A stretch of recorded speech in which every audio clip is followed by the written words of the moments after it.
ụmụnne m ekenekwa m ọnụ ọzọ abịakwa m ọzọ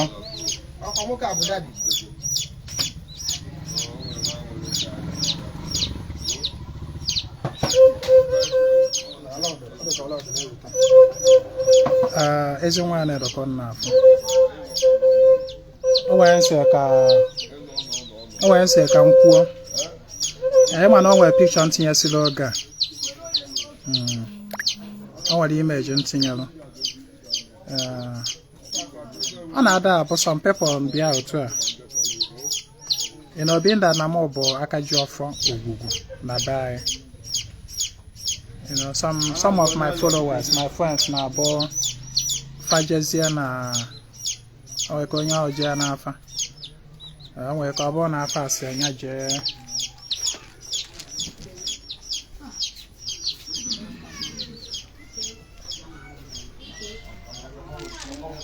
so onwe ka onye ọrụ eje n'afa onwe ka ọ bụrụ na afa asị anya jee mere ogwugwu ife mebi ogwugwu nne ya ma ọ bụ ogwugwu ikwu nne ya onye ọbịa ọchatị ya m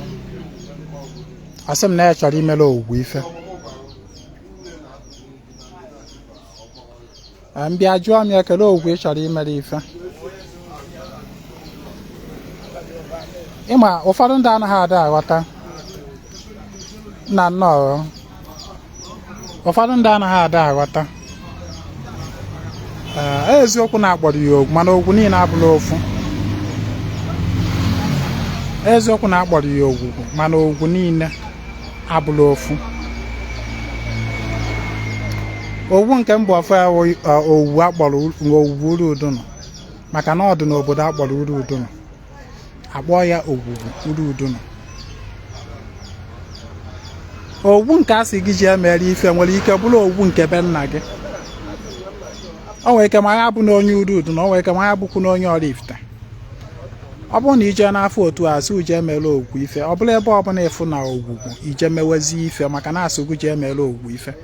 ogwu ihe eje chọba abụ ogwugwu ahụ agbara afa ogwu ahụ asị gị ji emere ife ọnụ ogwu be nna ka agbatara n'afa asị gị ji emere ife gaba na ogwu be nna gị ọ bụrụ na ogwugwu ikwu nne gaba na ogwu ikwu nne gị ọ bụla maka na akpọrọ nke a na-akpọrọ ya ogwugwu den asị uje emere ogwu ife ebe ọ bụla efuziri ogwu ije mewe ife maka na nkụ nọ na mba na-egalụ mba nne nkụ nọ na mba na-egalụ mba nne owuwu ọ na-adị identified by ana ebe ọ nọ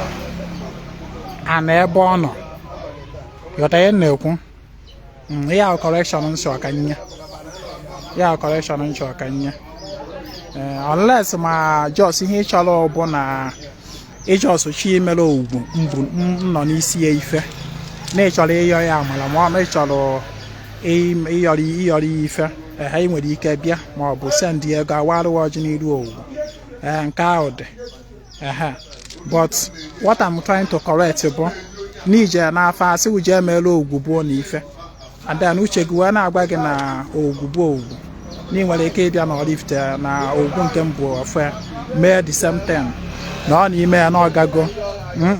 ọ gasịghọ ghọta ya na-ekwu ọgaghọ ọnụ ogwu be nna aka agba gị ji emere ife i wee bịa mere ogwu mbụ ọfọ ya ife ọ bụla ogwu be nna aka imere ife ọ bụla ogwu be nna ọ ka ya adakwa agbawa ụgwọ so na ọ ka anyị ghọta ihe dịsị n'ọdịnala omenala anyị na-eme mana ọnụ express ya ịmago out of your free will na ị chọrọ ka ị bịa merụ nwa Ezinwa Anaedo nọ n'isi ya ife nke a abụrụ your own personal decision ọ bụrụ your own personal ị nwere ike ịbịa were ife ọbụla ya asị gị wee ife ọbụla ị chọrọ na ọ bụrụ ihe asịrị gị na ihe ọbụla ị chọrọ were ya wee bịa mee ife bịa merụ mmụọ ife ma some people nwere ike na complain si na ogwu befa na-awa n'afa na fa na-adị ogwu na ọdụghọzi ma ọ na-amaghị onye na-efe na nke a ịmago akọwa stories excuses na in that aspect in that case ihe ị ga-eme bụ enwere ike ije ebe dibịa ma ị nwere ike bịakwute Ezinwa Anaedo na anọrụ n'iru anyanwụ na agbala wee gbakọ onye bụ ogwu bụ ọnụ ewere afa bụọnụ wee connect ya to the Ogwugwu ya afa bụọnụ afa vileji otu anụwa ogwu nke anụwa nọ ebe a nọ n'isi ya bụ Ogwugwu Uru-Udunu bụ the name of the village ịghọta that is the Ogwugwu na-emelụ the ana Uru-Udunu ife that is it so ọ bụ na be nna gị for example na ọ bụ kele afa mgbe ike ịgbakịta nọ nnachi wafa village gị then ewere afa that nnachi wee gbakọ onye bụ ogwu na-emere onye bụ ana ife akpọ ya n'iru anyanwụ na agbala enwe m ike na ọ na be m gbaa ya n'iru anyanwụ ọ na neutral ground mmeje n'iru ogwu nke a wee jee mie nọ ọ na neutral place akpọ m ya n'iru anyanwụ nyawa ogwu bụ ọnụ gbaa ya n'iru anyanwụ mere ya ife is a separate thing on its own ịghọta ihe na-ekwu because ihe anyị chọrọ imere ogwu bụ ọnụ mbụlụ a na-ejekwa ogwu nke nọ n'isi nọ here then that aja belongs to her not to that mmụọ be nọ ama m nweta the message now so ihe a ka m chọrọ ka m clarify ya ka o doo onye ọbụla anya daalụ m onye na-afụ bụ Ezinwa Anaedo ya gaziela anyị n'aha Chukwu na ọdịnala ise